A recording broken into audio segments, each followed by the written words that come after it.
and you're going to get right now today. These are my new Percale bed sheets. They just came in. They've been 2 months waiting for these for 2 months. Now we're getting ready for other stuff that's coming in. So these are very limited. And as soon as they're gone, they're gone. What I did, I want to put them on sale for all of you, a blowout sale. They're normally $89.98. They're $39.98 for the queen size. The king size is only $49.98. These are a full set of sheets, everybody, deep pockets, all the things you're used to, the great products at My Pillow. This, you will not get this. Cotton prices have went through the roof, and I'm just passing everything right on to you at almost a cost to My Pillow. Now, if you go down, we have another great product that we're introducing. This is the My Pillow sandals, patented gel technology. This is the best sandals you will ever walk on. They're almost like walking on a cloud, and they're normally $79.98. We just put these on sale today, $39.98. Absolutely amazing. And lastly, here of the new ones, we have the mattress topper. This one here, this is this sale, $398.98. That's a queen size for $159.99. I mean, all of you out there know these go for anywhere from $250 to $600. It'll turn any bed into the best bed you'll ever own. This whether it's an old bed or a new bed. Now, all these products, use that promo code TRUTH and enjoy Emerald Robinson's show. Thank you all for all your support. Use the promo code TRUTH at frankspeech.com right here or mypillow.com. Thank you and God bless. A California judge granted a mistrial for a man facing life in prison because he was sleepy. The story of a bad man with a good lawyer is kind of surreal, honestly. A man was facing charges for threatening a McDonald's employee with a gun. According to court docs, the man allegedly told the McDonald's employee, quote, "Hurry up or I'll blow your brains out." The man's defense attorney successfully argued that despite his client's previous criminal record, he had a cell with no blanket, no bed. He was just, uncomfortable. It wasn't those five-star accommodations. So a mistrial was in order. No surprise, this soft judge, as we see often in California, has ties to the disgraced Los Angeles District Attorney George Gascon. The politically connected judge has a dad who served as a city councilman and California state senator before endorsing the LADA. Los Angeles used to be one of the most beautiful cities in America. I mean, I used to live there. That was many moons ago. Now it's Gascon's lawless land. The DA recently avoided a recall, although some question the election results, but others say the public relations consultants behind the campaign dropped the ball. So let's bring in Jen Van Laar, the managing editor of Red State. Jen, it's so good to see you. You too. It makes me so sad when I hear these stories about California because it is my second favorite state in the union. I live there. I love it. It's beautiful. Lots of great people. But then there's lots of people like your district attorney and that judge who, keeps inflicting criminals on the people of California. So let me ask you about this situation.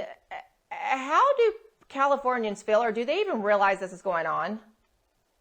As far as this situation where that defendant's case was given a mistrial, or Gascon? The mistrial, that a judge would grant a mistrial in a situation like this. Yes.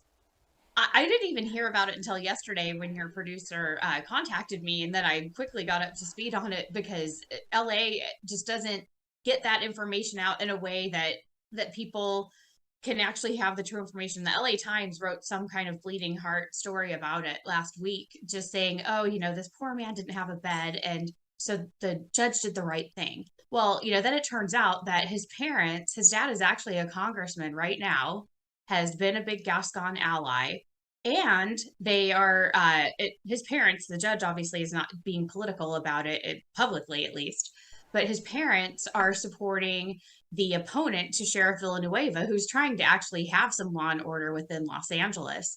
And so I see this more as Lowenthal trying to hit at Alex Villanueva than necessarily going to be like Gascon. He used this as a way to just go after the sheriff's department and say, I have no confidence that you're going to be able to treat these inmates with the dignity that they deserve. So, and just said, we're going to declare a mistrial then. which was a completely over the top thing to do. Most people don't know I worked in criminal courtrooms for 20 years in North Carolina, sat in over 3 dozen first-degree murder trials, thousands of criminal cases. I've seen less than 5 mistrials in my entire career. This is an extreme remedy that's only used when there's such prejudice against a fair trial for a defendant that there's no other way that that can be achieved. Now, I do want to move on to the recall of the district attorney that failed. And we do believe there's always, we believe there's election integrity issues, but that's not maybe necessarily the case here per se, right? It's a little more nuanced. Right. Can you help our viewers understand what happened? Absolutely. And I will never say that the LA County Registrar's Office does a good job with election integrity. I absolutely agree that the voter rolls are bloated. They use different standards for Republicans and Democrats on things. However, in this case, there was more than $10 million raised within a year by this effort. There were 2 recalls, and they were actually both run by the same people.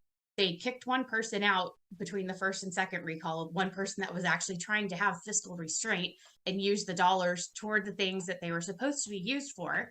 And then when they got that person out of the way, they started hiring their buddies that just had overpriced and ineffective methods. Instead of sending people out door to door to collect signatures, maybe they mailed a bunch of petitions to people's homes at the same time that election mail for the June primary was going out. So odds are a lot of those people just tossed it in the trash thinking it was part of this political mail that they're getting. So they ended up not getting the number of signatures they needed to have the buffer to overcome whatever challenges that the registrar might put in place. And the consultants themselves were paid more than half of what the budget for the entire recall was. Yeah, that's unfortunate because I think that I have family that lives in California, and they typically have voted Democrat, but they're so upset with what's happening in their state. There's an opportunity there, but you just can't. It seems like sometimes these parties or local officials are not. They just can't be competent enough or care enough to actually take advantage of what they're being handed. Exactly. And in Gascon's case, there's so many Democrats or people that are just considering themselves independent, no party preference, because they somehow see Republicans as nasty racist. But they saw what's happening in Los Angeles and that you can't even take a walk without having to see some homeless person having a mental health breakdown in front of you and potentially threatening you or your children. And they said, no, that's enough. Like we're compassionate and we want to help people, but this is not how you help them.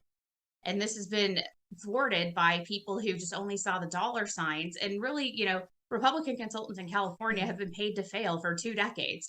So they just saw this as more of the same. And they figured they would still get it on the ballot. So who cares if they, bilked some money at the same time. And then when they realized that it wasn't going to get on the ballot, that's when they started throwing out all this stuff. Oh, all these signatures are getting invalidated. We can't observe things. They started using the things that truly are problems and throwing it at a situation in which it's not the problem.